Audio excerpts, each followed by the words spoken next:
Hello guys, good morning, good afternoon, good evening. Saan man kayong sulok ng mundo, kumusta po ang lahat? Welcome po sa ating YouTube channel, Tita Lourdes Vlog. Please guys, pasupport naman ang ating YouTube channel, Tita Lourdes Vlog. Ngayon pong araw na tayo magluluto tayo ng nilagang manok. Yan, meron tayong 3 hiwa laman. Meron tayong bawang, sibuyas, luya na native ang ginamit natin mga guys kasi masarap yan. At magigisa na tayo. Lalagay na natin ang bawang.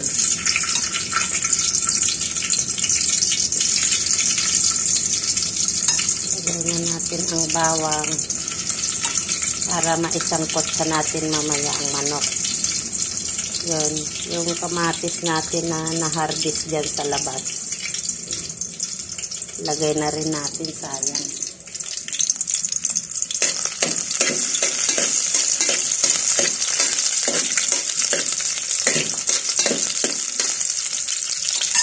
Ito na tayo nagisa sa kaserola.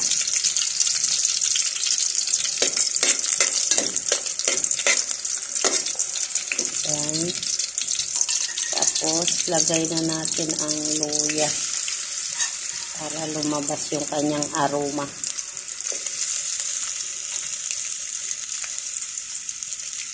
Mayroon tayong siling labuyo. Wala tayong siling haba. Ayan o. Dry na siya. Inugasan na natin yan mga guys.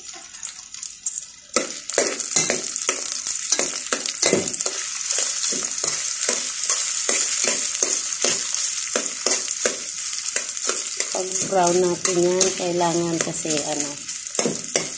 mag-brown yan sila para masarap lumabas yung kanilang yung aroma yan, mabango na.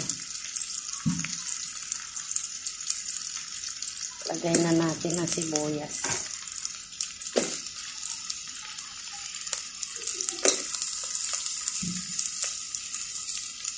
Mamaya natin ilagay ang kamatis kapag sangkutsa muna natin yung manok.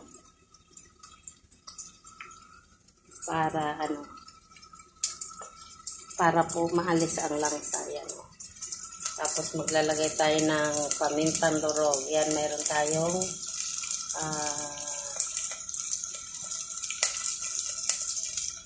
patatas, repolyo,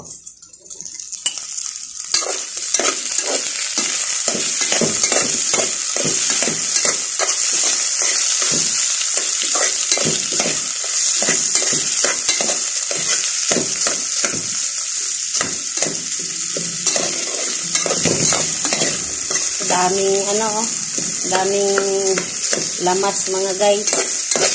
Kasi dito mura ang bawang, sibuyas, luya.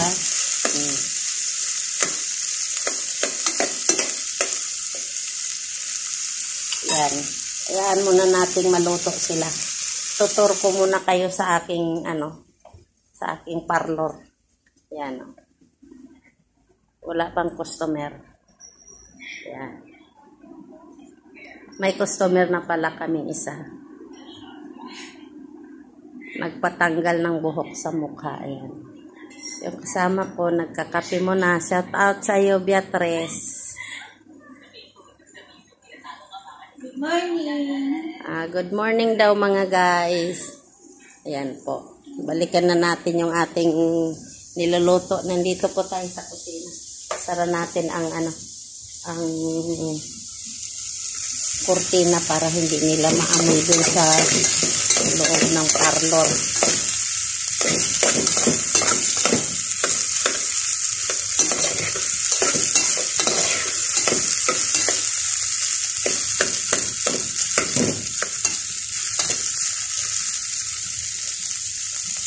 Magluto na tayo dito guys para pagdating sa gabi painit na lang ang kanin, kakain na lang kasi po ang uwi namin 9:30 na ng gabi. So gutom na kami.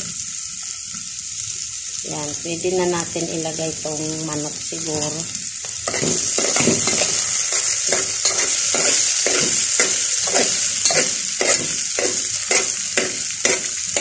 Tabi natin muna siya. Tapos lagay natin yung ano.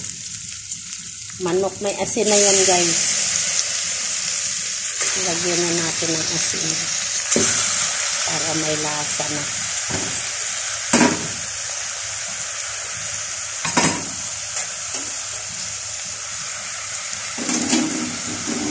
Malasa na siya. Ang manok.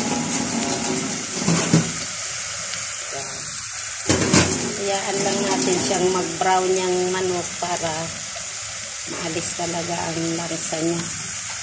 Mamaya natin ilagay ang kamatis. Kasi magsasabaw yan pa siya eh. Ayan o.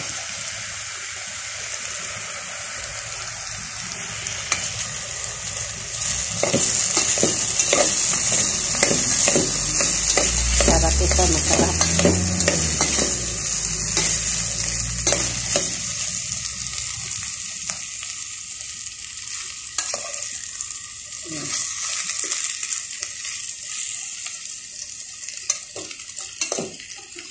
Balik na rin natin.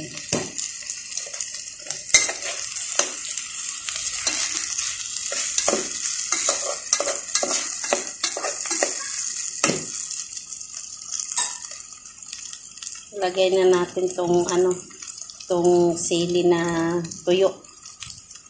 Hatiin natin para umanghang.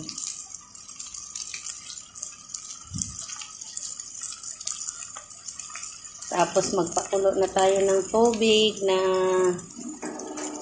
isasabaw natin mamaya dito.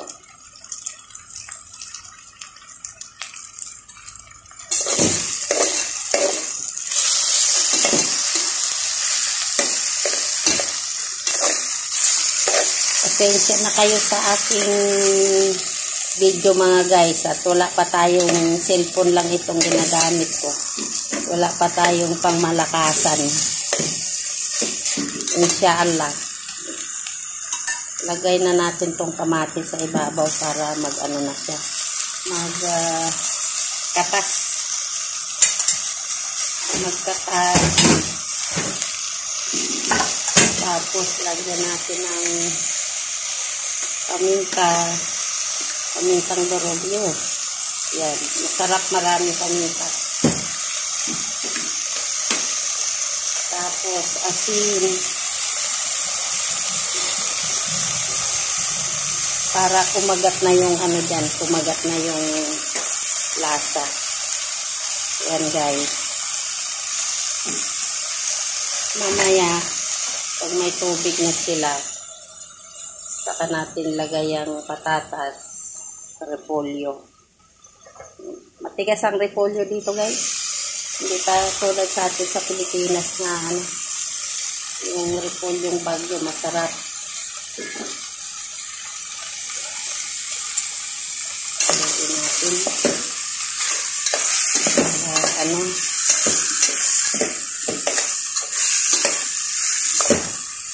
mahalo ang